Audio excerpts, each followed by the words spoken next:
The last train from Willow Creek. It was the kind of October evening when the wind carried secrets.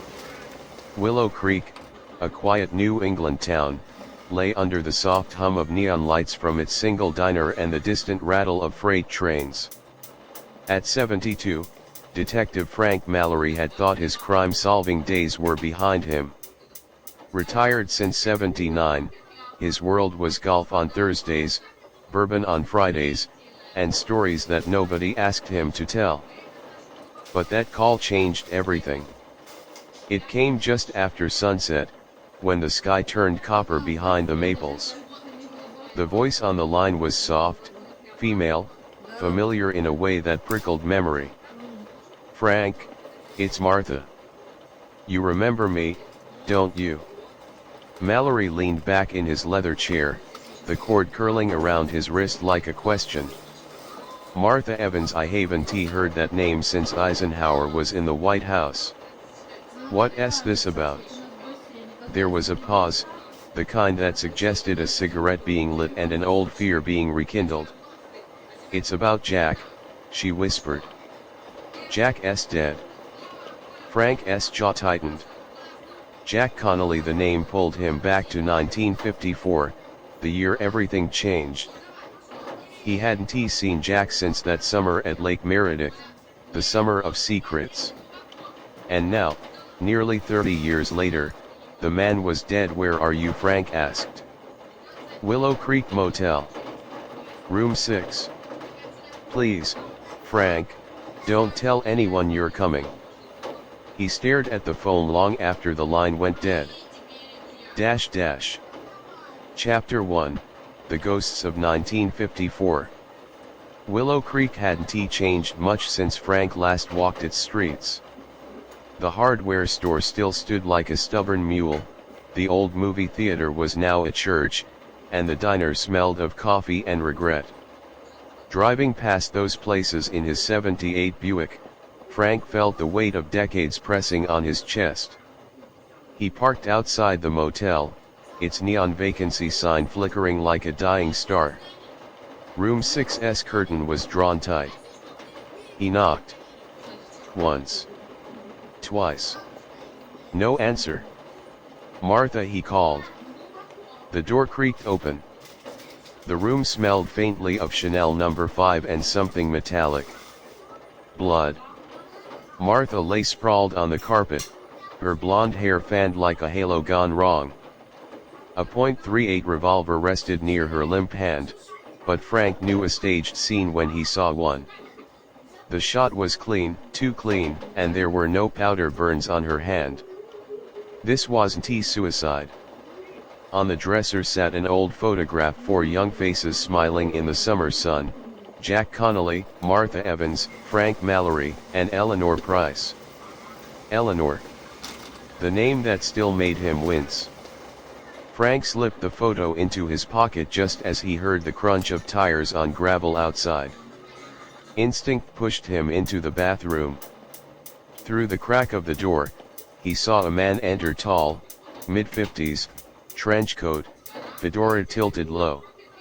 He moved with purpose, went straight to Martha's purse, rummaged fast, then cursed under his breath. Finally, he pocketed something, a small key, and left. Frank exhaled slowly. Whoever that was, he wasn't a motel clerk. Chapter 2, Echoes of the Past. By midnight, Frank sat in his car by the old railway station, bourbon flask in hand, staring at that photograph. 1954, the summer Jack Connolly became the golden boy of Willow Creek, quarterback, war hero's son, and fiancé to Eleanor Price.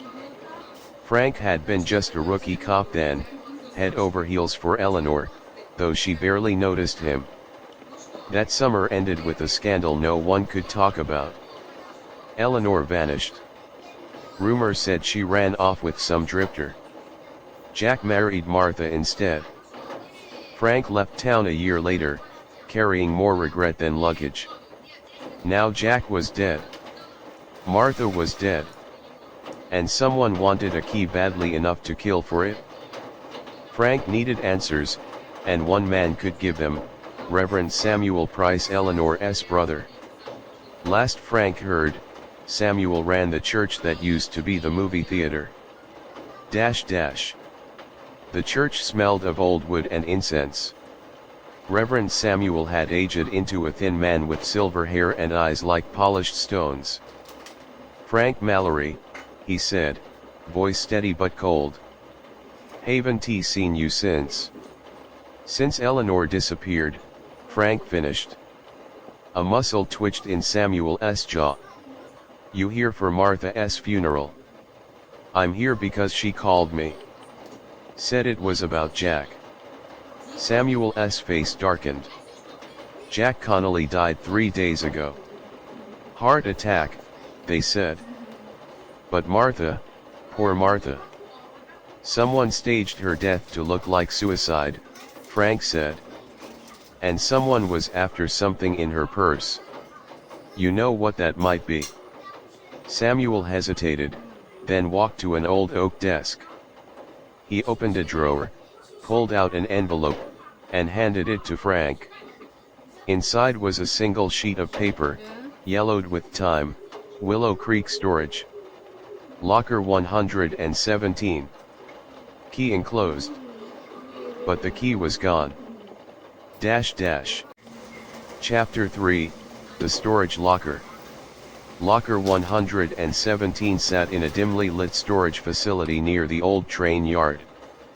Frank broke the lock with a crowbar and opened the door. Inside was a single leather suitcase, the kind you'd see in 1950s travel ads. He knelt, flipped it open, and froze. Stacks of cash. Crisp bills, some dated 1953. And beneath them, a small velvet box. Inside the box lay a diamond necklace, not just any necklace, but the Price heirloom, stolen in 1954, the very week Eleanor vanished. Frank's mind spun. If Eleanor had run off, why take the family jewels, and why did Jack and Martha have them? Footsteps echoed behind him.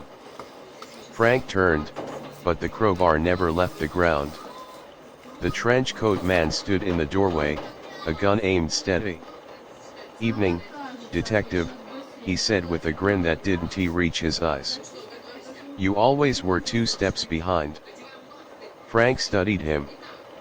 Broad shoulders, scar on his chin, the kind of guy who could pass for a salesman if not for the .45 in his hand. "Who the hell are you?" Frank asked. "Name's Roy Connolly. Jack's little brother." "You took your sweet time." Roy motioned with the gun. "Slide that suitcase over." Frank did, slow as molasses. "Jack and Martha were in on this?" Frank asked. Roy smirked. "They weren't saints, if that's what you're thinking. But they didn't deserve what happened." "What did happen?" Roy's eyes hardened. "Same thing that's gonna happen to you if you don't turn around." Frank turned, hands up, mind racing. If Roy pulled that trigger, no one would ever know the truth. And Frank hated leaving a story unfinished. Chapter 4, The Truth Comes Back. Roy marched Frank toward the platform of the abandoned train station, moonlight pooling on the tracks like liquid silver. The night smelled of rust and old dreams. "Why now, Roy?" Frank asked. "Because Jack was getting sloppy. He wanted to confess. Said he couldn't live with it anymore." "Live with what?" Roy shoved him hard. "With Eleanor's blood on his hands." Frank stopped cold. "You're telling me Jack killed her?" Roy laughed without humor. "They both did. Jack and Martha. That summer, Eleanor found out about the money. The 3 of them argued by the lake. Things got out of hand. Jack swore me to silence. Said he'd handle the body. But he never told me where." Frank's stomach nodded. "The lake. The deep water that swallowed secrets whole.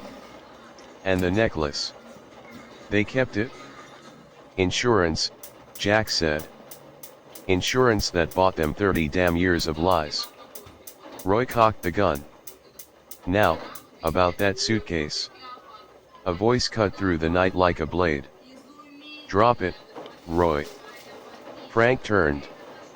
Reverend Samuel stood at the edge of the platform, a shotgun leveled at Roy. His eyes burned with something holy and something hellish. You think I didn't know, Samuel said. I found her. I buried her. My own sister.